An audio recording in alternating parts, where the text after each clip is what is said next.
Shalom. This is Young on a Journey. Welcome back. And today or this evening or whatever time you're listening to, we literally have to talk. We got to talk about this topic. So, singleness. Look, sometimes it feels like not in a dramatic way, but in that quiet, heavy, nobody's even sees this happening kind of way. And I'm not here to hit you with the typical lines we usually hear, whether from friends, families, or even online.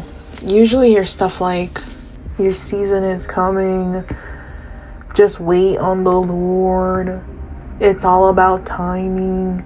It's either timing, season, or you're waiting on the Most High. And listen, when you're actually in singleness, you're actually in it, those words feels like someone patting you on the head instead of singing what your heart is really saying. So right now, let's chat for real. Cool? Alright. So, you ever had one of those weeks where it feels like everybody, literally everybody, is getting the thing that you've been praying for? Your friend's getting married, another one's announcing a baby, somebody else says, "Oh, I just met the love of my life."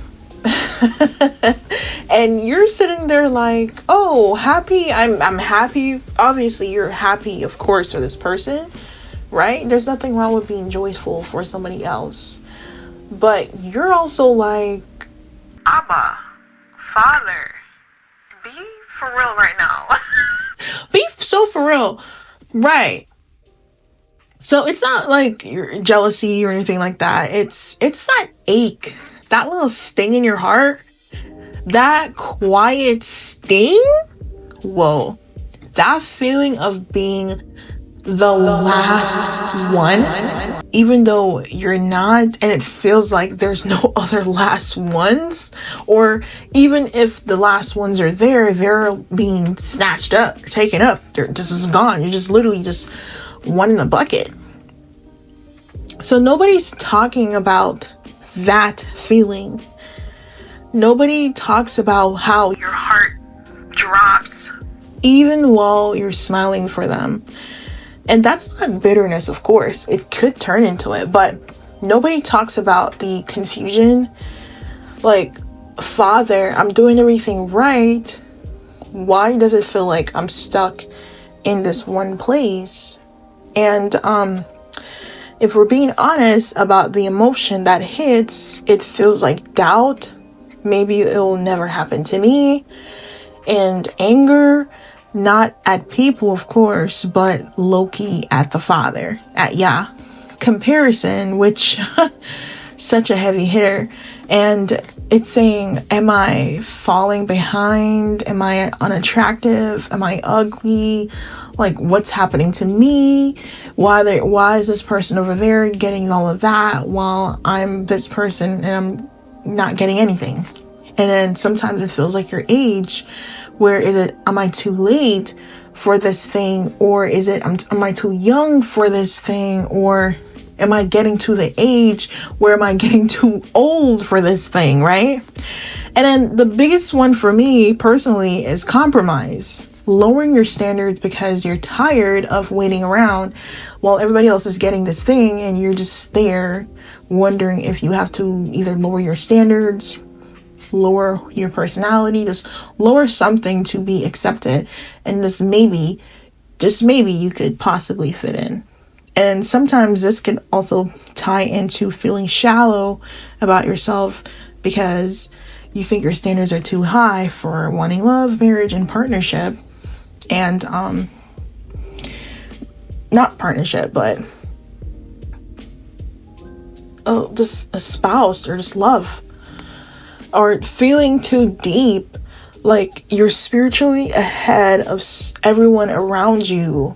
Like you feel like you're in too deep in something. And I know I'm saying like a lot, but bear with me. But it feels like everyone around you is just getting the one thing that you're not getting, and it's like taunting you. Again, like, sorry for that. And also feeling arrogant about the way you're feeling when really you're just misunderstood. So these aren't sinful thoughts. These are just human thoughts. And acting like you're single, don't feel this. It's what makes so many of us feel alone. So now, let me hit you with the part that I think nobody's teaching about personally. Singleness is a warfare. Literally. It's a real, tangible warfare. When you're married, you have someone fighting along with you. Someone fighting for you. And I'm not saying the Most High is not doing this as well for you. Obviously, we know that he's going to fight that fight for you, okay? He will never leave nor forsake you, okay? All right. But when someone's praying over you, helping you stand firm, it just feels like it's a little bit different from a married perspective versus when you're single. So when you're single, it's really you. Every thought, every temptation, every difficult whisper, it's you against it. It feels almost like that, right? And the attacks, they hit different. They literally hit different from a person that's in a relationship that's married, right? So this could tie into when you're single, isolation. That's pretty much the biggest one that the enemy loves. He always wants to get you alone. And then it also ties into lust. And isolation and lust is literally like 10 times greater when you're single. Lust, it just hits harder because you have no one to kind of like mend that desire that you're feeling in your body. And that could be a sexual desire. There's nobody there to channel that desire, whether man or woman. There's nobody to help fulfill that in your mind, of course. And that it feels 10 times greater when you're single. And intrusive thoughts, and though we need to have control over this, it can be 10 times greater when you're single, right? And coveting can be 10 times greater because now you get to the point where you're strongly desiring something to the point where it's causing you to sin even greater. And this could sneakily creep up on you, right? And temptation to settle, this goes back into compromise because it feels 10 times greater because now you're feeling more pressured because loneliness is pretty much tied into that isolation that is 10 times greater around you when you're single. And then this also leads into bitterness, which is now 10 times greater. It's just that slow poison over time with every arrow that the enemy, every bullet that the enemy is sending at you, it just feels 10 times greater. And that bitterness over time creeps up because it's slowly poisoning you to the point where you just feel so angry all the time, but you're pretending. You're just a faker, a pretender, right? And then disappointment is a million times greater because all of this now ties to disappointment. Because once you're bitter, you just feel disappointed all the time. That kind of makes you stop praying for a spouse because you don't want to be hurt anymore, and it leads into hopelessness. These are some of the attacks, and again, these are just some of the attacks that a person that's in this single walk. I'm trying so hard not to say season because I personally don't like it. But again, your single season. This is why I say singleness is not easier than marriage. It's just a different battlefield. Marriage comes with responsibilities. Singleness comes with invisible warfare that sometimes you can touch, that it feels like you can touch them. And most people won't understand that unless they've truly lived in it for a long time. Not a person that's like, well, I've been single for a couple of months now, but now you're in a relationship and now you're married. Well, I've been single for like 2 years now. I've been single for 2 years now. But you're not in a relationship and you're about to get married. And now you're married. And you're expecting a child. Right. Do you see where I'm going here? But there's people that's literally 5, 10, 15, 20, 30 plus years that's single, living and battling this fight every single day. And just to tell them, oh, it's not your season, that it stings. It stings. So sometimes you genuinely feel like, yeah, the Father skips over you. Like your prayer gets lost somewhere. Maybe your person doesn't even exist anymore. They're just flat out dead, 10 feet under. They're gone. Hasta la vista, right? Nobody says this out loud, but a lot of us feels it really deep inside. You ever sit alone in your room or just sit alone somewhere and think, what if I'm not chosen for love? What if my destiny is to be singleness for the rest of my life? What if I'm called to be single, though I have this desire for marriage? What if I mess it up somehow? What if this is all my fault? What if because I was in the world too much, I missed my opportunity? Because I was a sinner, I've completely passed over my person. Right. What if I literally passed over my person because I thought they were this and this and that? Like, what if it's my fault? I messed it up somehow.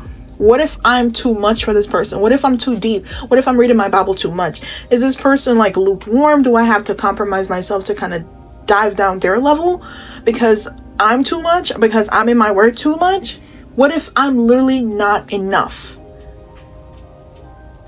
And the scariest one that I personally believe is, what if the Father, what if Abba just doesn't care about this area in my life? He's just completely ignoring me because he doesn't love me anymore. That's the part that feels like drowning. It literally feels like you're drowning in all of this because it's not a loud pain. It's literally quiet, daily build upon aches that wears you down over the years. So now let's talk further how we need to learn how to breathe again, even in waters shallow, ocean level, 30 feet deep ocean level where you can't even see the light anymore kind of depth that you're at in these waters. Breathe. Everything around you feel like it's suffocating. Breathe. Breathe. And breathe again. No cliches. No just, oh, wait, advice. Breathe. Breathe with the truth. Breathe knowing that you are chosen to be where you are exactly because Yahuwah, our Father, loves you. And the reality is that you're not forgotten. You are very much desirable. Your desire is not stupid or shallow. You are not behind. You're not going to be left behind. You're not one last person in a bucket while everybody else is literally out of the bucket. You're not in this dark room where the last person took the lamp and there's no more light in the room. You're not alone. You're not behind. You are not undesirable. Look in the mirror. Look in the mirror and tell yourself that you're beautiful, that you are desirable. The Most High has created you. He loves you. He treasures you. And He wants the best for you. And wanting love does not make you weak. It doesn't make you want to forget about yourself. There's nothing wrong with wanting to be loved and wanting to give love. And having deep standards doesn't make you arrogant. It just makes you perfect, because this is why the Father created you, to be perfect. He called you to that position. And until you start accepting that this position that you are is a position that was chosen, that was destined for you to be, then you really need to start hammering that inside yourself. And sometimes you're not too deep. I'm telling you, you're not too deep. You're not surrounded by people who don't want to grow. I mean, you're just surrounded by people who just don't want to grow. If you're around always lukewarm people, you're just surrounded by these people that are lukewarm. It doesn't mean you have to stoop to their low to fit in. No, you make your own boundaries and say, listen, this is my salvation and I'm not trying to tamper it because somebody else want to be lukewarm, or somebody else want to do this, somebody else want to do that. And I'm not trying to compare myself because of this one person. The Most High has called me to be this person, not whoever you're trying to be or try to compare yourself to. Breathe. Sometimes you're not too mature. You're just further on your walk. And again, you're called to that position to be an example to others. And you probably heard that so much. Oh, you're an example. You're an example. Oh, you're just wise. You're just filled with so much understanding. But where are the people around you that's also called like that? They're there. Maybe they're not in your circle, but they're there. And though it's difficult to hear that, to be an example for others while others around you are just getting the things that you're not getting, breathe. You're not drowning. It feels like you're drowning and you're suffocating. But I love you, and Yah loves you. You should also love you. And I know you're like, well, I love myself. Do you? Do you? Again, breathe, right? It's okay. It's okay. This is where scripture comes in, not to lecture you, but to put you in a position that stables you, that keeps you safe. And I want you to pick up scripture from maybe a Psalm, a Proverbs, any wisdom book, maybe the book of Sirach.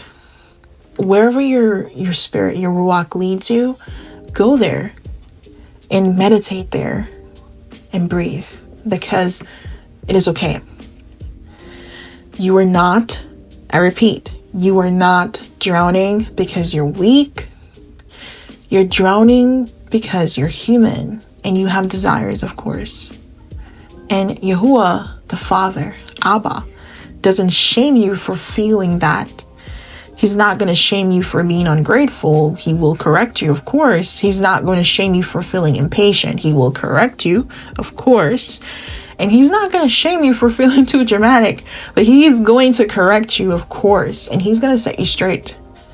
But he sees you and he hears you. And he sees all of your worries and troubles. He sees them all, beloved. And he hears them all. And right now, he's not ignoring you because he doesn't see you as the last person in the bucket, the last person in the room. He hears the waters that are around you. And in that super deep waters that you're in, he's going to extend an arm to you. It's pretty much up to you to grab a hold of it and breathe. breathe. It's literally okay to breathe. And just because you don't see any movement right now where you're at in your singleness, it doesn't mean that he's silent. He sees you and he knows that you need to learn how to breathe. Stop holding your breath. You're not being punished. You're not invisible. You're not unloved, and you're not skipped. You're just walking out this chapter. Oh my goodness. You're walking out this chapter in your life. This book that he's created for you. You're literally in a chapter in this book. You're literally the main character in this one book about yourself, right? And he's like, chapter 54. And then there you go. Right? You're just walking out this beautiful, beautiful chapter that's harder than people would admit about themselves. And you're doing better than you think. Trust me, there's others in this world that's suffering. And we can see that. And I'm not trying to compare like, oh, we know others are suffering. I get it. I've been there as a person that's also heard that before. It sucks to hear that, but it is true. You're doing much better. Right now, that conversation that you probably had in your heart saying, I don't know what I'm going to do.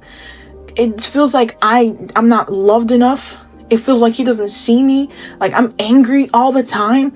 I'm seeing my friends. I'm seeing people that are sinners. I'm seeing this. I'm seeing that. Everybody else is getting this. But this one thing that I can't ask. The one thing that I'm asking, I can't even get it. Breathe.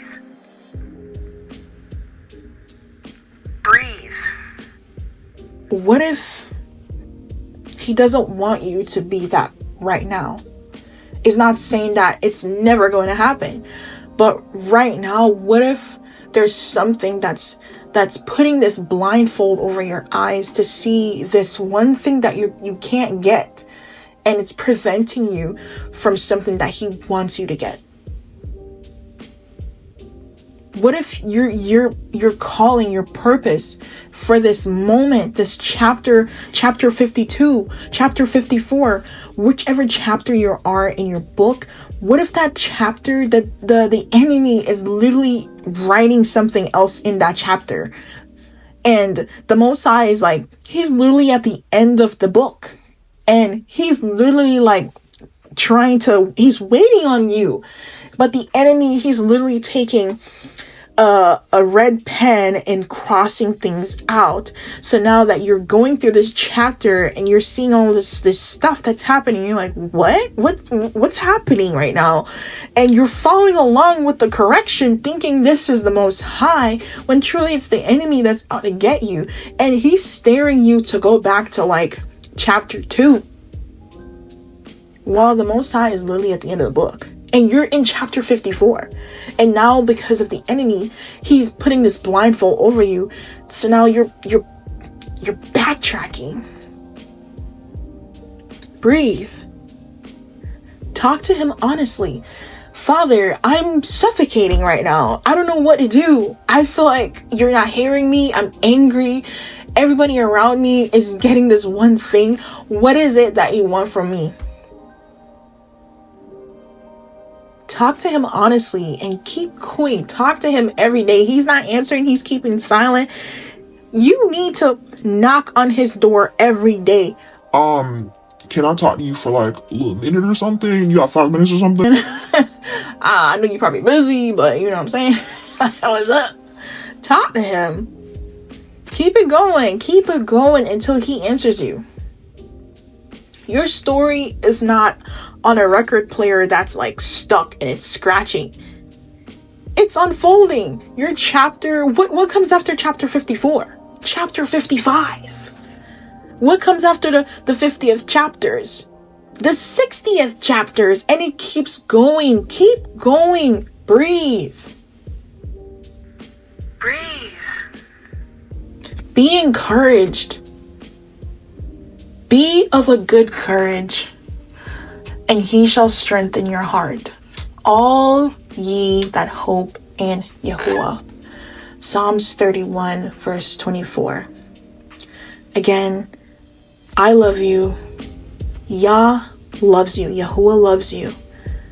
It's time for you to start loving you. Shalom.